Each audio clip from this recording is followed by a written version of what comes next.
घेऊन बाजूला करू का? मी आयुष देवकर बोलतोय. अहो, कंपनीचा माल 8 दिवसात पाठवणार होता. आज जवळजवळ महिन्यात आला, तुम्ही अजून माल पाठवला नाही. हे बघा मिस्टर, सासूपणाचा आव आणू नका आणि माझ्या डोळ्यात धूळ फेकण्याचा प्रयत्न सुद्धा करू नका.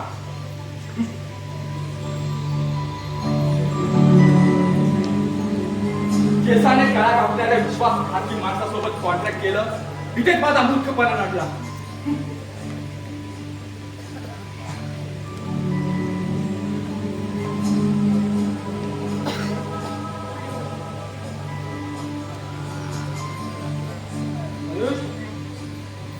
बोला पप्पा. मला तुझ्याशी महत्वाचं बोलायचं आहे. काय आहे ते लवकर बोला. मला ऑफिसला जायला उशीर होतोय. अरे उशीर झाला म्हणून तुला आपण नोकरीवर कंट्रोल टाकणार आहे. कारण तू या कंपनीचा मालक आहे. म्हणजे पप्पा, तुमच्या बोलण्याचा रोग माझ्या लक्षात नाही आला. आला तरी न करण्याचं नाटक करतायस तू. मग माहीत असून का विचारता? कंपनीचा बिझनेस मी करतो हे तुम्हाला चांगलंच माहीत आहे. अरे मला चांगला आहे. हा यशवंतचा देवकाळचा मुलगा कंपनीचा बिझनेस करतो हे गरज आहे नाही. पण त्याने स्वतःच्या घराकडे आणि संसाराकडे लक्ष द्यावं. माझं संसारात लक्ष नाही हे तुम्हाला कोणी सांगितलं? अरे सांगायला कशाला हो? तुझ्या चालण्यावरून सर्वांना समजतंय. याचा अर्थ तुमचे कोणीतरी कान भरले दिसतात. अरे माझे काम कोण बनणार आहे? दुसरं कोण? तुमची सून. तिच्याशिवाय या घरात दुसरं आहे कोण? अरे ती जरी माझी सून असली तरी तुझी लग्नाची हक्काची बायको आहे हे मात्र विसरू नको. म्हणे बायको लग्न झाल्यापासून सतत आजारी असते आणि आजारी पडली की गेली माहेरी, आणि माहेरी गेल्यावर मात्र तिला स्वतःशिवाय बरं वाटतं. अरे काही बोलत नको. कदाचित इथे कामाच्या वेळात तिला आराम मिळत नसेल, पण माहेर गेल्यावर ती बरं वाटत नसेल तिला. बरं वाटतं. अहो, लग्न झाल्यापासून नेहमी आजारी पडण्याचं नाटक करत असते ती. आयुष काय बोलतोय ते शुद्ध आहे का तुला? अरे स्वतःच्या बायकोबद्दल असं कुणी काय बोलतं का? पप्पा, मी असं का बोलतो हे तुम्हाला चांगलंच माहित आहे. माहिती आहे, पण मी जाणून बुजून तुझी दिशाभूल करतो असं म्हणायचं का तुला? हा प्रश्न तुम्ही स्वतःच्या मनाला विचारा. याचं उत्तर आपल्यास नक्कीच मिळेल. म्हणजे म्हणजे तुझं लग्न मी ऋतिका सोबत केलं हा माझा गुन्हा झाला तर असं मत आहे तुझं? बोलायला कशाला हवं? सत्य परिस्थिती आहे. माझ्या मनाचा विचार न करता या मुलीबरोबर माझं लग्न लावून दिलं तेव्हा काय वाटलं असेल माझ्या मनाला? त्याचा तर कधी तुम्ही विचार केला आहे का? अरे कसला विचार करायचा? चांगली बिकॉम करून काय शिक्षण झालंय तिचं? अरे शिक्षण काय चाटायचंय?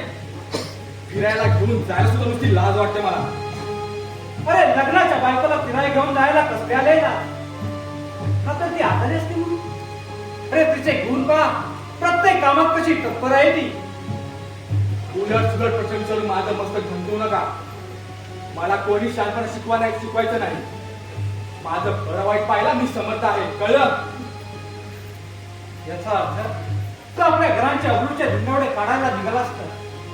पण आयुष एक गोष्ट लक्षात ठेव, प्रतिष्ठा ही मिळत नाही, ती मिळवावी लागते. समज? प्रतिष्ठा प्रतिष्ठा प्रतिष्ठा. अहो, कसली घेऊन बसतात प्रतिष्ठा? आणि तुमची प्रतिष्ठा आहे ना, तुम्ही सांभाळत बसा, मला नको. प्रेमाच्या धुंदीत असलेल्या माणसाबरोबर डोकेफोड करून तरी काय उपयोग आहे याची मला खात्री पटली आहे. उभ्या आयुष्यात कधी खाली मान घालण्याचा कधी प्रसंग आला नव्हता माझ्यावर. खबरदार बाबा, असं काही बोलला तर. नाहीतर काय करशील? मारशील मला का? धक्के मार मला घरात तू बाहेर काढशील? बोल. अरे तुझ्या नावावरती कंपनीचा बिझनेस केला म्हणजे तू काय करायला म्हटलं आला? पप्पा, तुमच्या मनात जो माझ्याबद्दल जो गैरसमज झालाय तो आधी काढून टाका तुम्ही. अरे गैरसमज नाही, पक्की खात्री पटली आहे मला. कसली खात्री पप्पा? काय ते स्पष्ट बोला. मी विचारणाऱ्या प्रश्नाचं उत्तर देशील? कसले प्रश्न? ही ऋतिका कोण? ही आयुष, मी तुला प्रश्न विचारला आहे, ती रितिका कोण? आता का दाखवली बसली तुझी? पप्पा ती किमया माझ्या ऑफिसमध्ये असिस्टंट मॅनेजर म्हणून काम करते. फक्त ऑफिसचं काम पाहते की तुझं दुसरं काही नातं आहे? बोल लवकर, मला उत्तर हवं आहे. पप्पा तुम्ही समजता तसं काही नाही पप्पा. चुप, काही बोलू नको. तुला का वाटतं? अरे तुझ्या नावावरती कंपनीचा बिझनेस केला म्हणजे तू काही रंगवत नाही, मोकळा झाला. अहो कसं रंगवू दिले मी? लाज वाटत नाही कसले रंग उधळले म्हणून? अरे गेल्या महिन्यात तुला आणि किम्याला हातात हात घालून फिरताना पाहिला माझ्या जवळच्या मित्रांना. नाही पप्पा, हे खोट आहे सारं. मग काय कराय रे? काय कराय? कोण आहे तुमचे मित्र? त्यांचं मला आताच नाव सांगा. आता जाऊन त्या या गोष्टीचा जाब विचारतो मी. माझे मित्र अभिजित सालगावकर पोलीस खात्याने शेडी इन्स्पेक्टर आहेत. काय सीआयडी इन्स्पेक्टर? हो. जातोस ना दहा विचारला? जा. आता का थांबलास? अरे अरे मी म्हणतो घरात लग्नाची बायको असताना बाहेरचे धंदे कशासाठी? ती माझी बायको आहे हे सर्वांना माहिती आहे. तुम्ही आता नव्याने मला सांगायला नको. अवतसा कुठली? अवकाश नाही, देवता आहे ती, देवता. तू मात्र सैतान आहेस. आयुष, अजून शुद्धीवरती ये रे. अरे अरे नाही तर तुझ्या अशा वागण्याने, हा बदलती वागण्याने कंटाळून ती कदाचित जीव देईल रे, जीव देईल. आणि मोकळी होईल बिचारी. हा भ्रम आहे तुमचा बाप्पा. ती स्वतः मारणार नाही तर आम्हालाच मारून टाकील आणि होईल मोकळी. तुझ्याशी काय बोलावं, कसं बोलावं हे मला काही कळत नाही. नका बोलू. माझ्या सारख्या माणसाला बैठ ठरवलात ना. मग आता या पुढे बाप मुलाचं नातं लावू नका.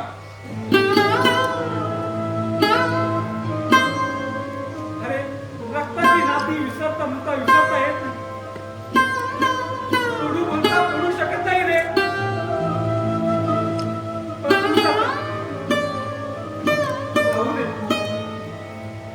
शब्दाला शब्द वाढवून संघर्ष करण्यात काही करता नाही. आता घरात राहायची माझी इच्छा राहिली नाही.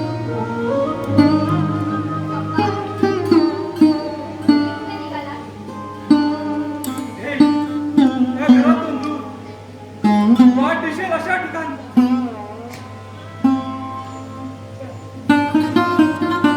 काळजी वाटते या माझ्या मुलीची. तिची काळजी तुम्ही करू नका.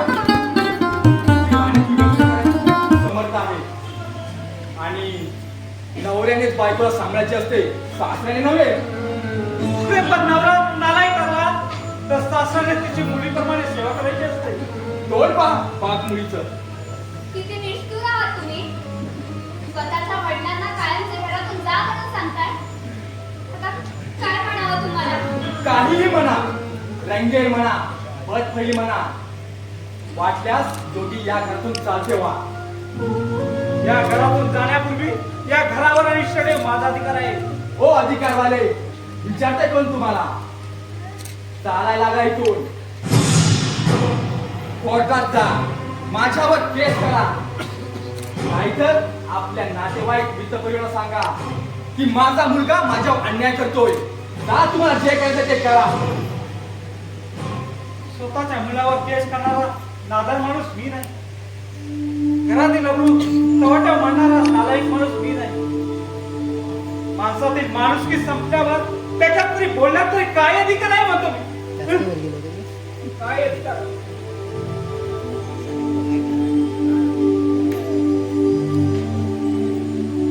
अहो नका बोलू. मी कुठे बोलतोय माझी बोला म्हणून. तुमच्या डोळ्यावर त्या किमयाच्या प्रेमाची धुंदी चढते म्हणून तुम्हाला वडिलांची किंमत कळत नाही. खबरदार. किमयाच्या नावाचा उच्चार करशील तर थोबा कुठा की तुझा. का करू नको? सांगा ना, का करू नको? आज तिच्यामुळेच या घरात भांडणं होतात. तुम्हा बाप मुलाचा अजिबात पटत नाही. याला सर्वस्वी ती किमयाच जबाबदार आहे. तिच्यामुळे नाही तर तुझ्यामुळे आम्हा मुलाबापाचं पटत नाही. याला सोडची जबाबदारी तू आहेस. तू. मी हो हो तू. मी कशी काय? आणि माझ्यावर कशाला चिडता? चिडू नको तर काय करू? तुझ्या स्तुती सुमनाचा वर्षाव करू? सकाळ संध्याकाळ नुसती कटकट कटकट, अजिबात शांतता नाही घरात.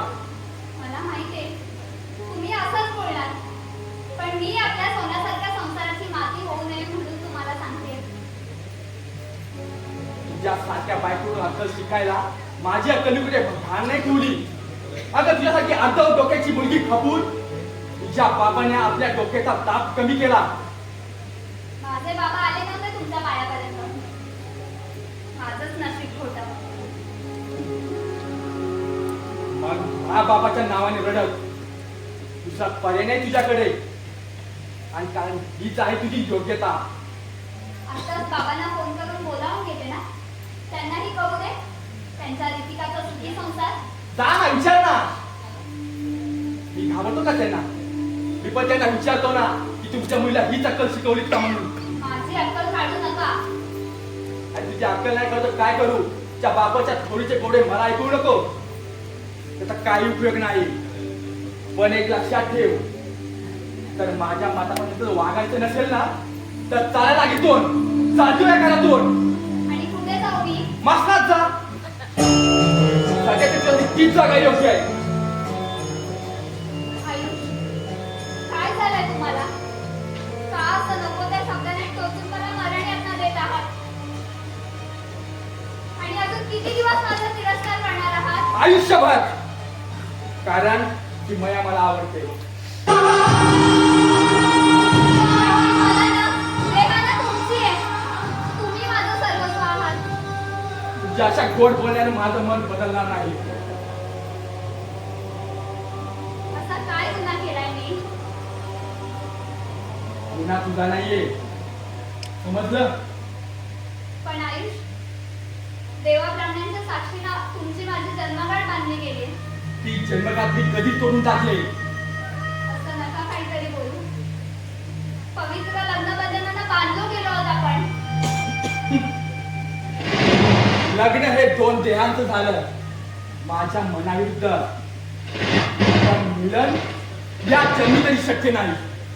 तुमच्या प्रेमाशिवाय नाही जगू शकणार मी आयुष. माझा विश्वास म्हणजे तुम्ही आहात. माझ्या आयुष्यात दुसरी कोणाला जागा नाही. आणि इतक्या दिवस तू इथं राहिलीस ना ते तुझं नशीब समज. नाहीतर एवढ्यात मी दुसरं लग्न केलं असतं असंच ना? मग मी कोणाच्या आधारावर जगायचं? मार्ग शोधायचा. नाही सापडला दुसरा पर्याय म्हणजे तुला मिठी मारायची.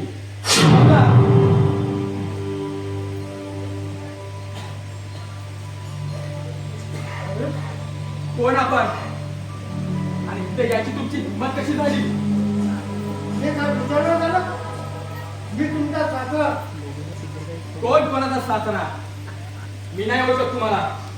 माझ्या मुलीचं लग्न झालंय तुमच्या बरोबर, आणि ते सुद्धा देवाप्रमाणाच्या साक्षीनं. तुझा याची तरी आठवण आहे ना? अहो ही आठवण कशी विसरणार? माझ्या वडिलांच्या आग्रहास्तव मी लग्न केलं, समजलं? पण माझी मुलगी आयुष्य पण नांदणार आहे तुमच्यासोबत. याचा विचार तुम्ही केलेला दिसत नाही. हे बघा, उगाच वाटाघाटी करण्यात काय अर्थ नाही. लग्नाच्या दिवशी केवळ रीतिरिवाज म्हणून मी तुम्हाला वाकून नमस्कार केला आणि त्याच वेळी मी सासर नातं तोडून टाकलं. म्हणायच्या बरं, तसं तुमच्याकडून झालंच आहे. पण सासरा जावं याचं नातं काही संपत नाही. मग त्याची तुम्ही चांगली जपवणूक करा. पण मला असल्या नात्याची गरज नाही आणि तुमच्या मुलीची पण गरज नाही. आणि असली नाते मी अजिबात ओळखत नाही, समजलं?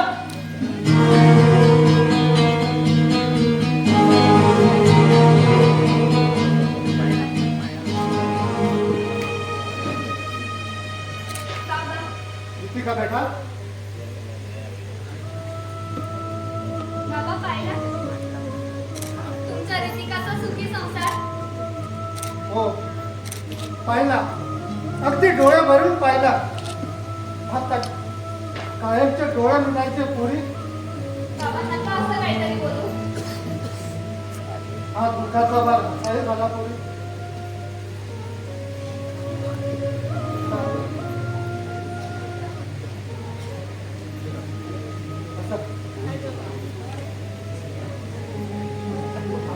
माझ्या उभ्या आयुष्यात माझा कुणी अपमान केला नव्हता, पण आज प्रत्यक्ष जावई बापाने बाबा तुम्ही बसा भाऊ आधी इथे. बसा म्हणते ना.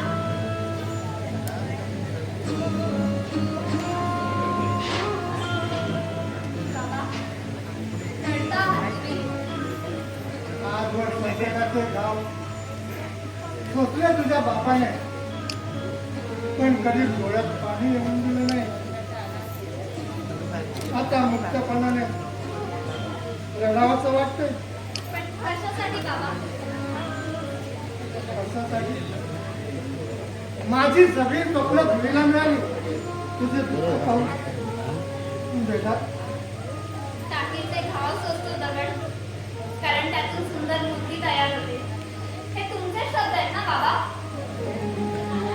पुस्तकातील सुंदर स्वप्नाची लेणी पण जीवनात जीव घेणारी खातात, याचाच अनुभव हा झालाय मला.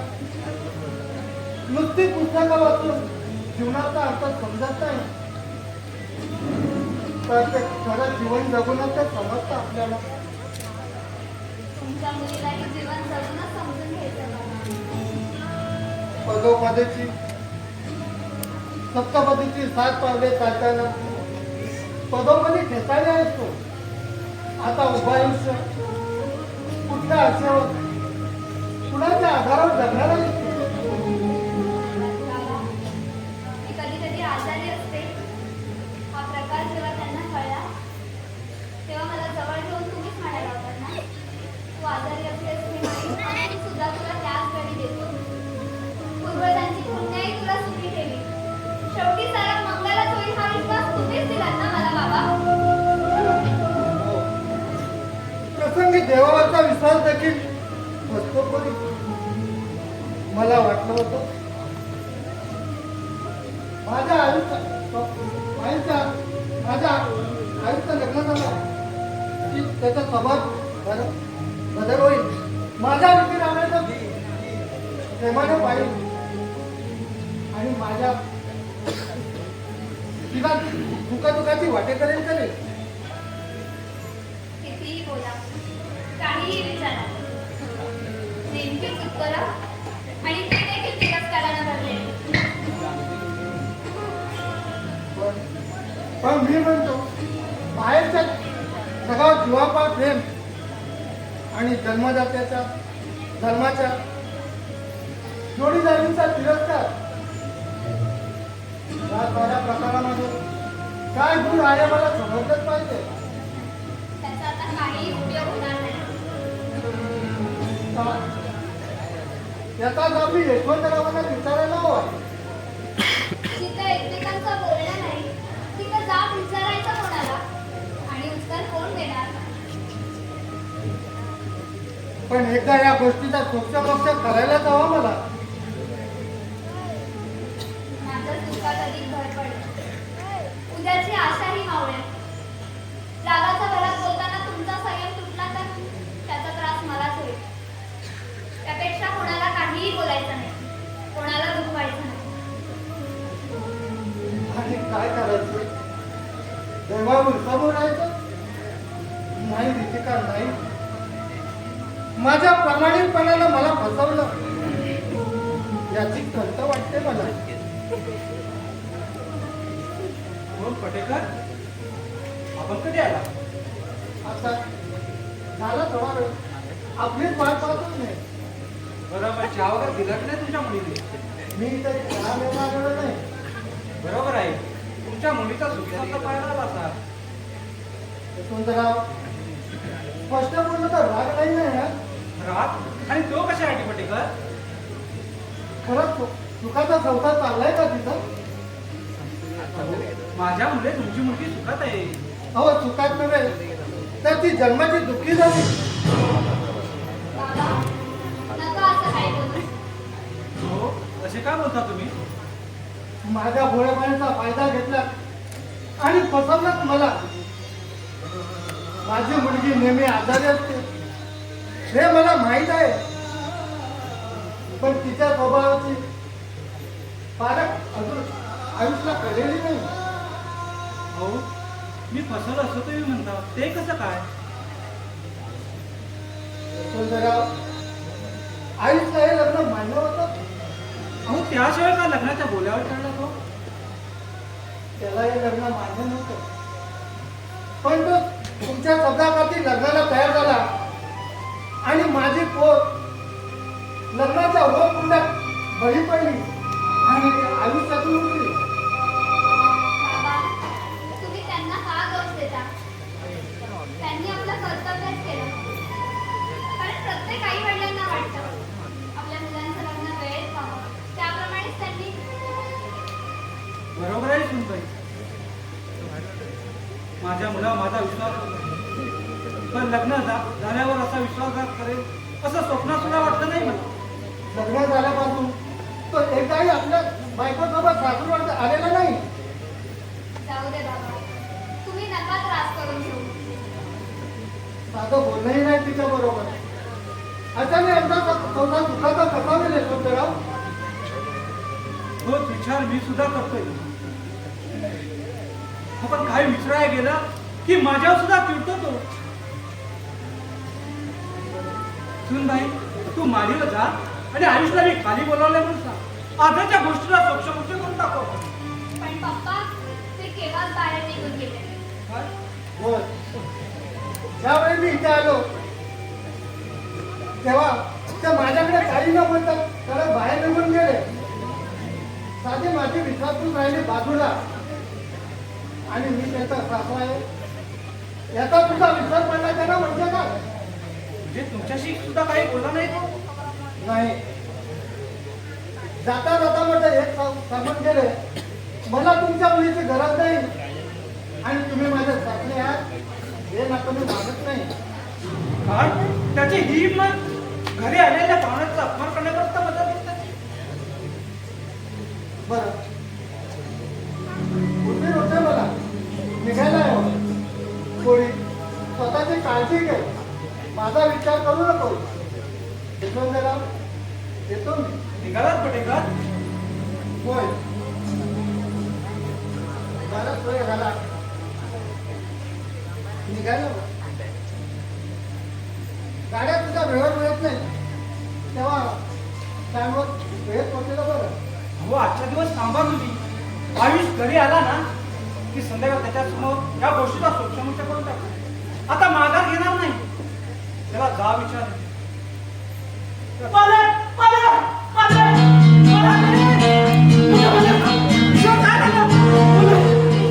कसं गोंधळलेला का? काय झालं? आपल्या आयुष्याच्या गाडीला पुन्हा अपघात झालाय.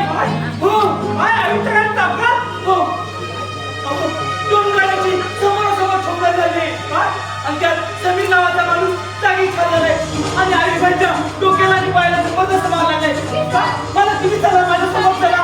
तुम्ही आता क्रिया करणार? हो वैली सर, तूच वैली सर.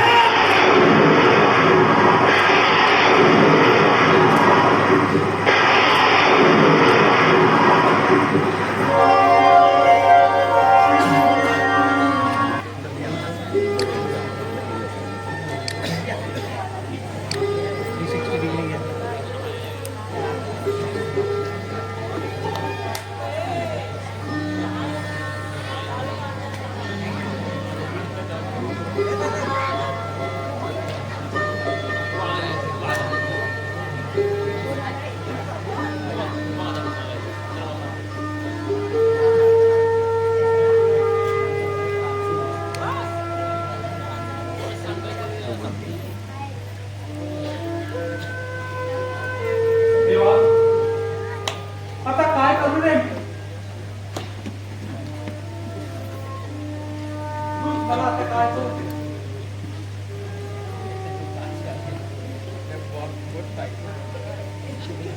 आजपर्यंत घरात खूप आनंदाचे दिवस होते, पण आज हे काय झालं? आयुष्याला फुलासारखं जपलं, त्याच्या सर्व इच्छा पूर्ण केल्या, त्याचं लग्न लावून दिलं, पण तो असा कसा झाला रे?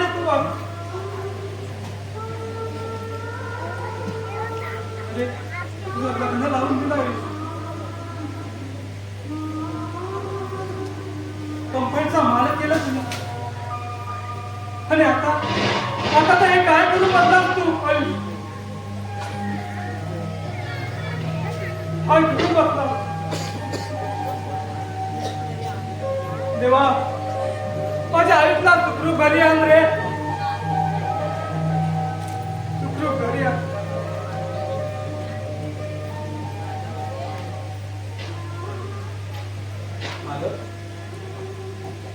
बोल, काय झालं रे? काय झालं? काय होऊन बसलंय सगळं?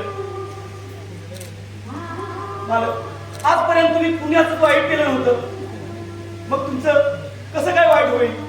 देव आहे आपल्या सोबत, तुम्ही नका चिंता करू. हो रे, कसा आयुष आता? मी आता हॉस्पिटल मधून येतोय. डॉक्टर म्हणाले काही काळजी करण्याचं कारण नाही, पण मला खूप काळजी वाटते त्यांची. मालक,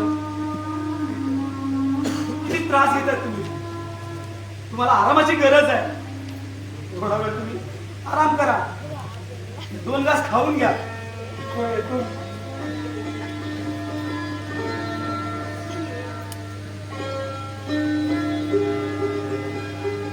काय करायचं काही सुचत नाहीये.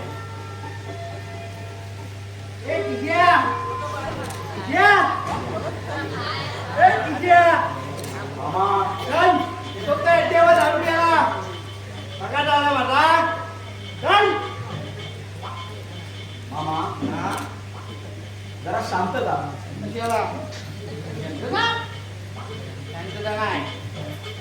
बोल पैसा आपला बघा झालाय काय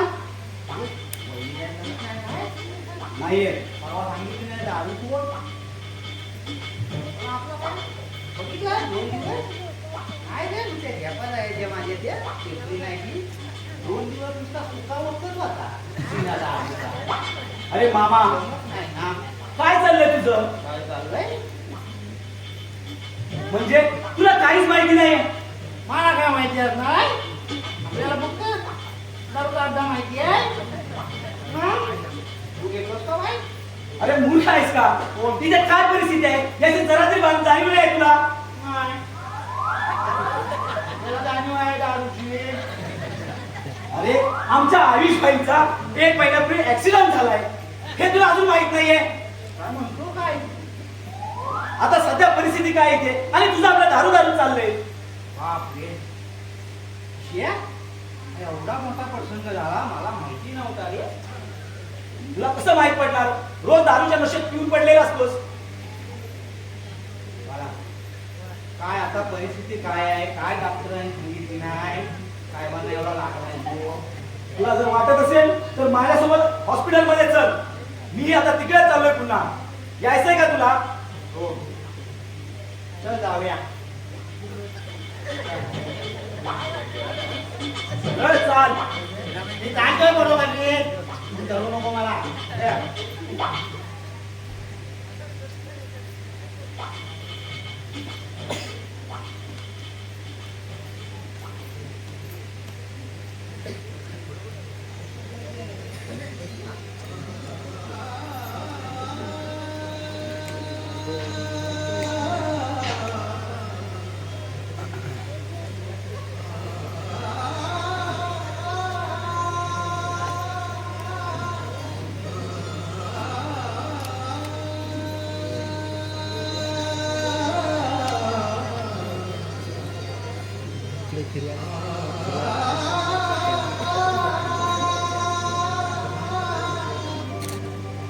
आयुष, आज माझ्यामुळे दैवाची खूप वेळ तुमच्यावर आहे. मी जर तुमच्या आयुष्यात आली नसती तर या अनंत यातना तुम्हाला भोगायला लागल्याच नसत्या आणि जे घडलं ते घडलंच नसतं. मला क्षमा करा आयुष. मला क्षमा करा.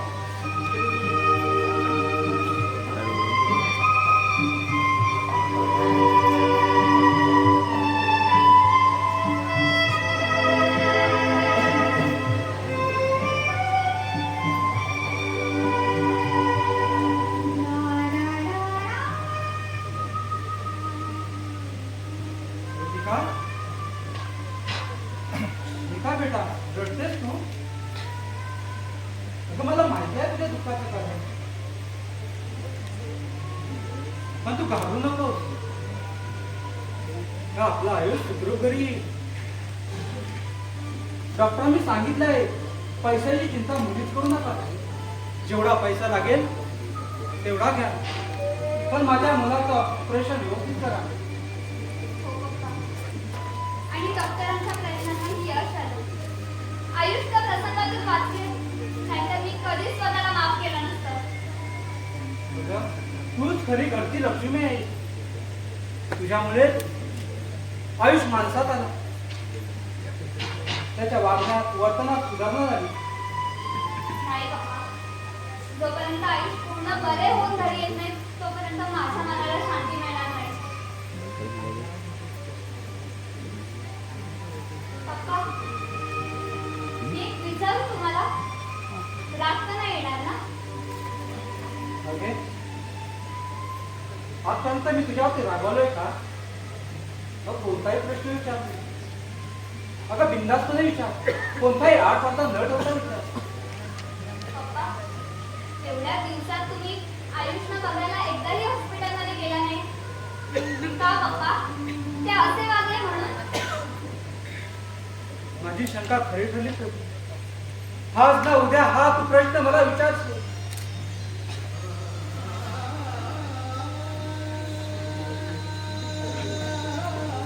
तुम्हाला मनस्ताप होत असेल तर हा विषय तुम्ही इथेच बंद करा. मनस्ताप मुलीच नाही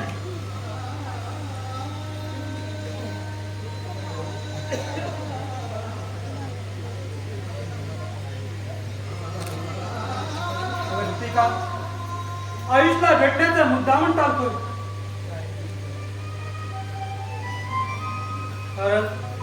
कारण त्याचा दीनवाना चेहरा माझ्या डोळ्यांनी पाहणं मला सहन होणार नाही. हॉस्पिटलच्या त्या अंधार कोठडीत माझा आयुष आगीत असल्यासारखा भात होता का मला. मला आठवू लागतात त्याच्या आयुष्य कसे शब्द. प्राण कंटात आला तरी सांगत होती मला माझ्या आयुष्याला फुलासारखा बघा. त्याला कुठल्याही दुःखाची झळ लागू देऊ नका. मग तिला मी तसं वचन दिलं. तेव्हा हसल्या चेहऱ्याने माझ्याकडे पाहत काहींची निघून गेली ती अंतिम प्रवासासाठी.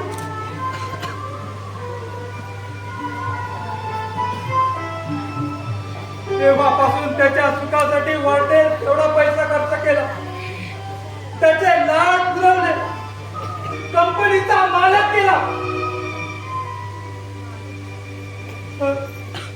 पण त्याच्या वर्तनात असा बदल होईल असा कधी विचार केला नव्हता. त्याची आठवण झाली की रात्रीच्या रात्री बिचारात दुःखात रडत बसतो का रडत बसतो. पप्पा मला माफ करा. मी उगीचच तुम्हाला नको तो प्रश्न विचारून तुम्हाला त्रास दिला. मला क्षमा करा पप्पा. तुझ्या त्यात त्रास कसला. मनात असलेले शल्य आज मी तुला बोलून दाखव. मनात कंटात असलेल्या दुःख मायेच्या माणसं बोलून दाखवल्यावर मन कसं हलकं होतं. आजपर्यंत सुख भोगलं दुःख भोगली पण आयुष्य अपघाताने माझ्या मनावर खूप आघात झालाय. जोपर्यंत या घरी येत नाही त्यापर्यंत मी सुखी नसेन. सुखी नसेन. बरं जरा मागे जाऊ दे. कंपनीची कामं तशीच पडली चेक करायचं येतो.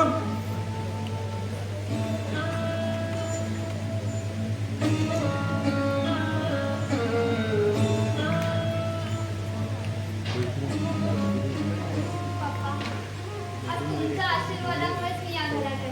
नाहीतर कधीच या घराबाहेर असते.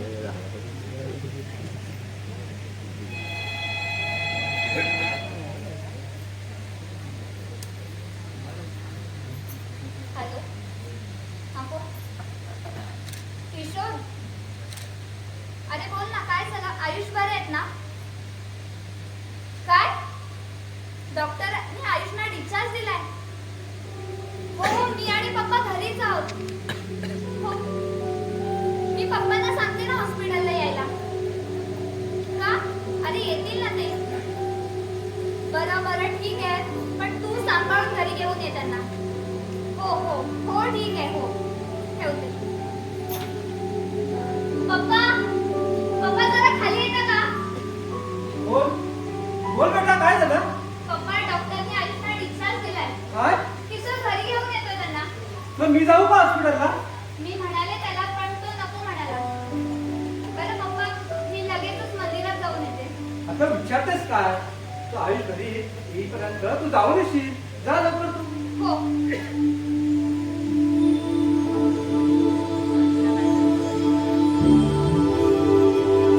देवा, आज खूप समाधान झालं तुझ्यामध्ये. आयुष आता घरी येतोय, घरी येतोय देवा.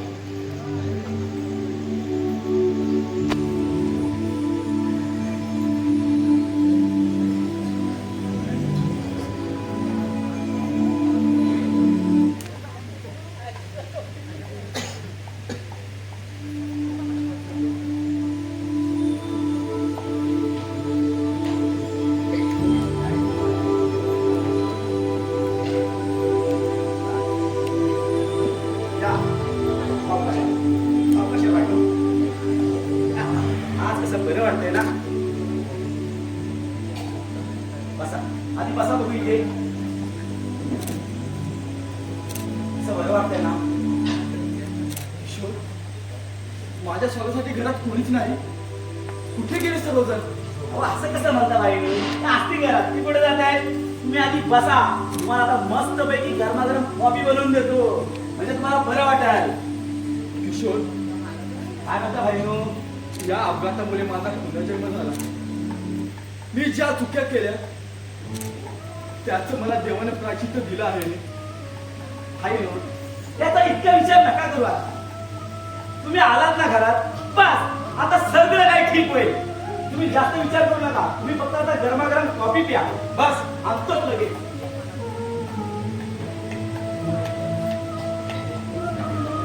आयुष सर,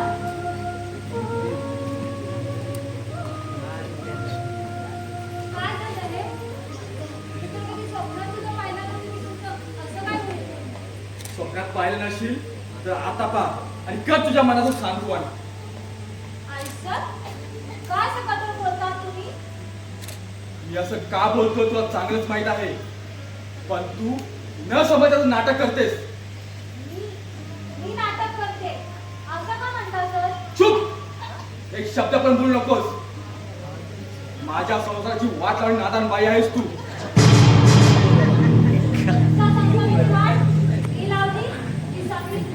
खबरदार, त्या समीरच्या नावाचा तुझ्याशी तर, कारण समीर या जगात नाहीये. काय?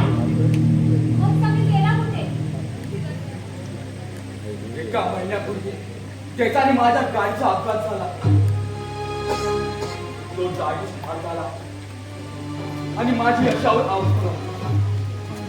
अरे रे, खूप वाईट. माझ्या मागातला काटा आपोआप देव त्याच्या मृत्यूत जीवशांती. त्याच्या आत्म्याला शांती मिळणार नाही तर त्याचा आत्मा तडफडत राहणार आहे. तू बरबाद केलंस त्याला शेवटी. का? आणि शेवटी जे व्हायला होतं तेच झालं. माझं फार प्रेम होतं त्याच्यावर. खूप आवडायचा तो मला. काय? समीर तुझं प्रेम होतं? होय, माझं प्रेम होतं त्याच्यावर. पण सर, तो तुमच्याच प्रेमाच्या आड येता म्हणून तुम्हीच त्याचा खून करून आणला. बया काय बोल, तुला वेळ झाला नाही ना? वेळ वेळ मला नाही, तर माझ्यावरील प्रेमाने वेडावून तुम्ही समीरचा अपघात घडवून आणला. समीरचा खुनी तुम्ही आहात. बया हे नकोच्या आरोपाच्या लावू नकोस. केवळ स्वार्थ साधण्यासाठी माझ्यावरती प्रेमाचं नाटक केलं. जा चालतो इथून, चालतो म्हणतो ना. भागा मिस्टर आई, प्लीज असं करू नका. मग काय करू? तुझी आजगी ओळखू का? सर, मी तुमच्यावर प्रेम करत नव्हते. काय मग? माझं समीरवर प्रेम होतं. बया, तू या सर्व गोष्टीसाठी समीरच्या जीवावर उठलीस. अगं प्रत्येकाच्या नशिबी पैसा नसतो असं काही नाही ग. आणि पैशाने प्रेम हे कधी विकत घेता येत नाही. सॉरी सर, चुकले मी. माझ्यामुळे तुमच्या पोट सुखी संसारात तडा निर्माण झाला. सर प्लीज मला माफ करा सर, प्लीज. असिस्टंट मॅनेजर किम्या वाटतं बंद करा तुमची बडबड आणि प्रेम कहाणी. Constable madam Yes, sir. अटक करा यांना. प्लीज. Okay, sir. चला मॅडम, सर प्लीज मला माफ करा. आता काही न बघता गाडीत बसा. सर प्लीज मला माफ करा सर, प्लीज. सर प्लीज मला माफ करा सर, प्लीज. साहेब, तुम्ही योग्य वेळेला येऊन आम्हाला सहकार्य केलं त्याबद्दल धन्यवाद. सर, मी येतो तुमच्याबरोबर. ठीक आहे यशवंतराव, येतो आम्ही. चला. सर प्लीज मला माफ करा सर.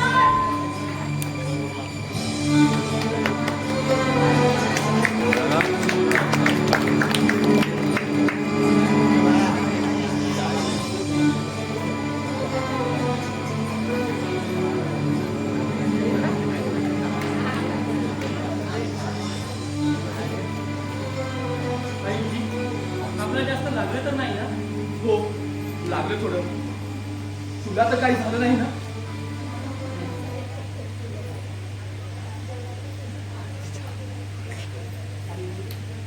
मी तुम्हाला समजवण्याचा खूप प्रयत्न करत होतो, पण तुम्ही समजूनच घेत नव्हता.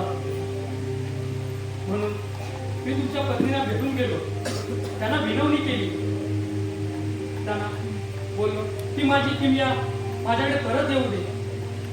पण माफ कर समीर मला. खरंच माझं चुकलं रे. भावनेच्या भरात मी कुठे वाद होतो मला कधी समजलंच नाही.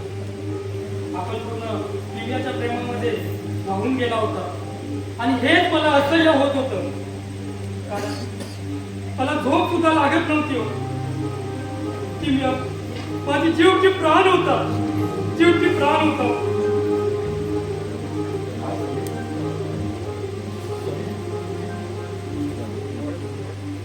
या सर्व गोष्टी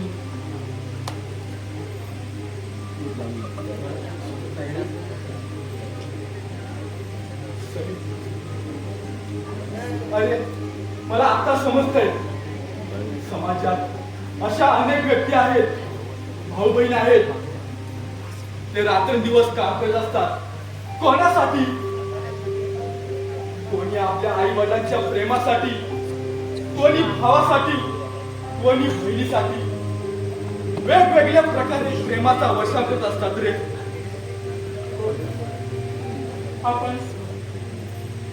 आपण ही कोणीतरी एक चांगली व्यक्ती निवडतो आणि तिच्यावर अफाट प्रेम करतो. काही वेळेला असे प्रसंग निर्माण होतात, ती जोडीदार आपल्यापासून दूर गेल्यासारखं वाटतं आणि माझंही तसंच झालं. काय चुकलं माझं, काय चुकलं? समीर, यात तुझी चूक नव्हती होती रे. यात माझी चूक होती रे. मी कधी समजूनच घेतलं नाही. मी वेगळ्याच धुंदीत होतो रे.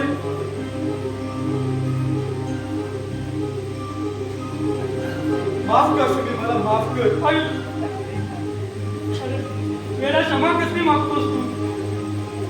हे बघ, कसं झालं तरी तू या घराण्याचा खरा वारसदार आहे आणि ऋतिकाचा जोडीदार. बघ, झाल्या गेल्या गोष्टींचा आता विचार करायचा नाही, आता चांगल्या गोष्टींचा विचार करायचा. समजलं? होय भाईनो, झालं गेलं सगळं गंगेला मिळालं. आता फक्त विचार करा तुमचा आणि वहिनी साहेबांचा. मला काही समजत नाही.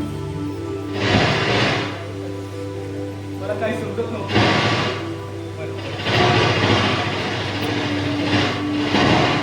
मला काय करावं काय समजत नाही.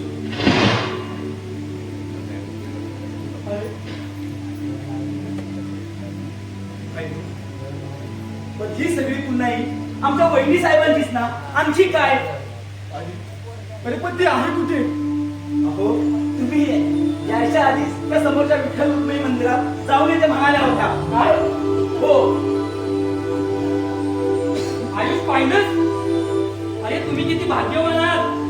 हे एवढं सगळं होऊन सुद्धा ती बिचारी तुमच्यासाठी विठ्ठल मंदिरात गेली का? आणि कशासाठी?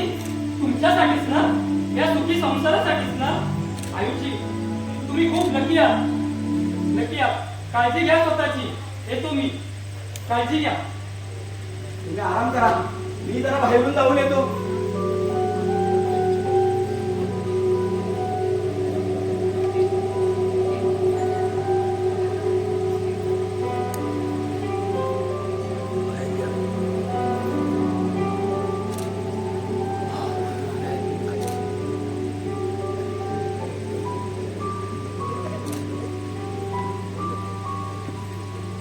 ऋतिका, ऋतिका, आयुष कसे आहात तुम्ही? आयुष मला माफ करा. मी उगीचच तुमच्या आयुष्यात आले, तुम्हाला दुःख दिलं.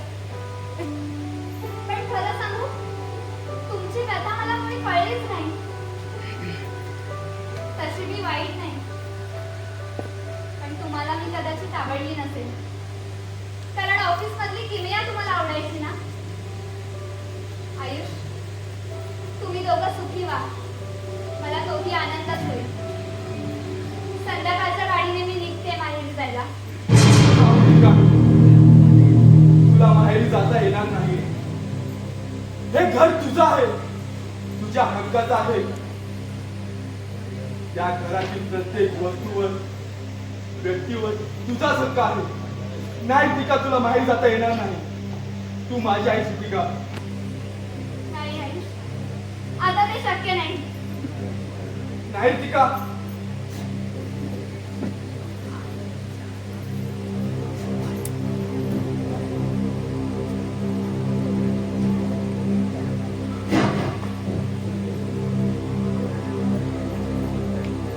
हा ऋतिका, आयुष, नाही ऋतिका, मला माफ करा. नाही ऋतिका, मला सोडून जाऊ नको. मला जायला हवं आयुष. नाही ऋतिका, आयुष! मला सोडून जाऊ नको ऋतिका. मला नको सोडून जाऊ. दूर दूर चालली आज माझी सावली. दूर दूर चालली आज माझी सावली. कशी साजली उरी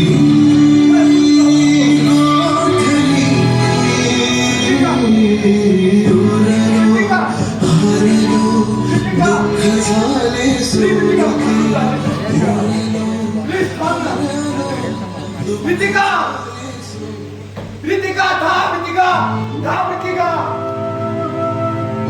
ऋतिका.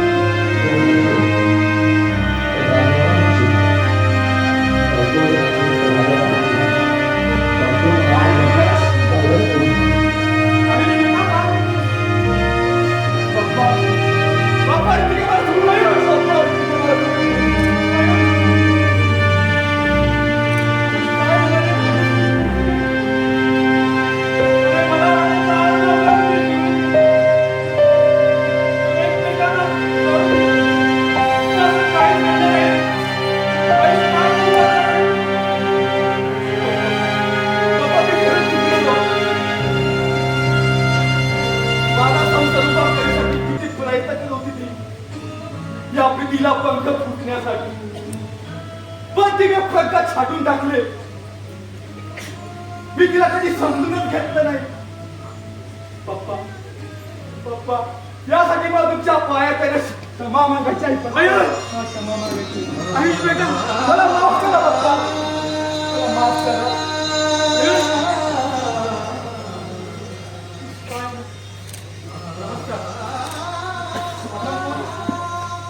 मी आयुजींना यापुढे भेटून गेलो आहे.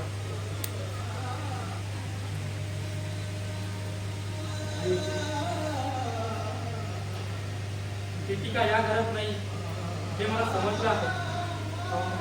मी सुद्धा प्रीतीचा भुकेलेला असताना माझी जी अवस्था झाली होती ना, ती आज तुमची झाली.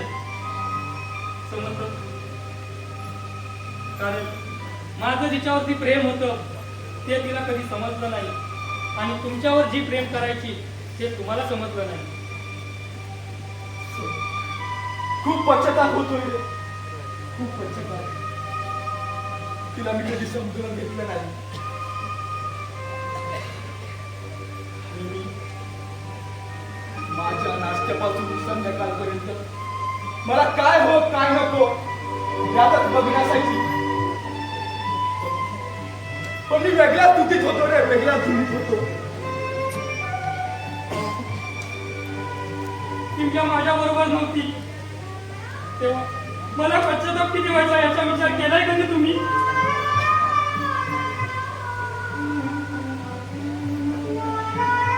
याच वेळ तुमच्यावर आले. हो समीर, समीर, खरंच यार चुकलो मी, मला माफ कर.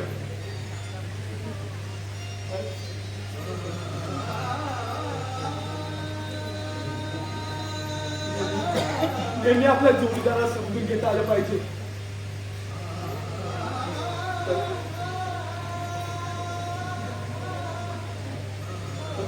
पण मी काय करू?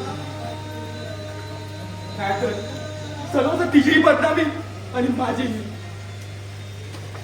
सगळे संपलं रे, सगळं सारं संपलं रे सगळे. आयुष, आता पश्चातापाच्या जर गोष्टी विसरून जायच्या असतील ना, तर सर्वांनी आपण बदललं पाहिजे. समजलं का? हो बरोबर.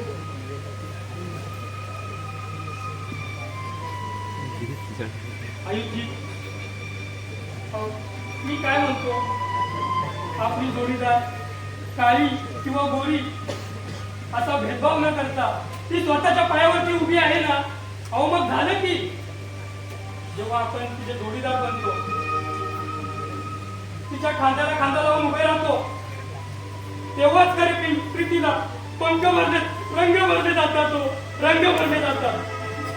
पण समीर, पण माझे भरले रंग विस्कटले. माझी ऋतिका रंग भरत होती आणि मी ते पुसून टाकत होतो. समीर, खरं चुकलं रे माझं, खरं चुकलं. सगळं संपून गेलं रे, सगळं संपून गेलं. आयुषजी, काही समजलेलं नाही. पण कसं काय? थांबा, मी सांगतो. ऋतिका, हे ऋतिका, ये इकडे.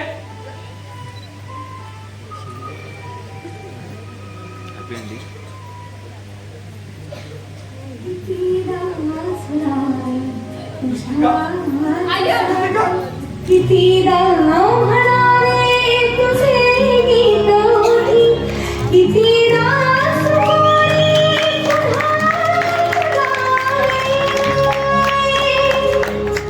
कितीदा नव्याने तुला आठवावे, डोळ्यातली पाणी नव्याने आज खूप समाधान वाटलं बोले. आता या पुढे तुम्ही सुखाचा संसार करा. हो पप्पा, माझ्या कंठात प्राण असेपर्यंत मी माझं कर्तव्य करतो. या संकटातून मार्ग कसा काढावा हे या समीरकडून शिकावं. समीर, आज तुझ्यावरच आम्ही एकत्र आलो. मी किल्ल्यापासून दुरावलो, पण जर प्रीतिका तुमच्यापासून दुरावली तर सगळं संपलं. म्हणून मी त्याला समजावलं.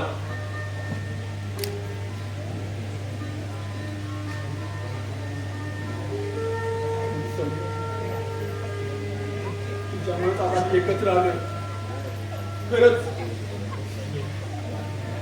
यशवंतराव नमस्कार. नमस्कार साहेब. आपण आम्ही मिस्टर समीरच्या सोबत इकडे आलेलो आहे. मिस्टर समीर किमयाने सर्व गुन्हे कबूल केलेले आहेत आणि ती नव्याने जीवन जगत आहे.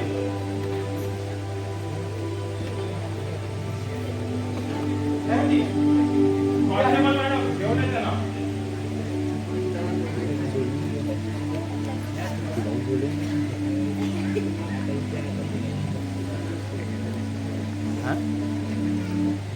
किमया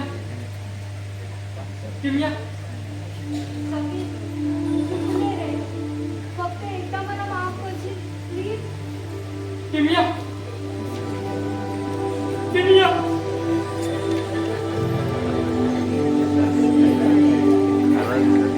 किमया भाटकर पुन्हा पोलिसांची पाळी जमू नका. यशवंतराव येतो आम्ही.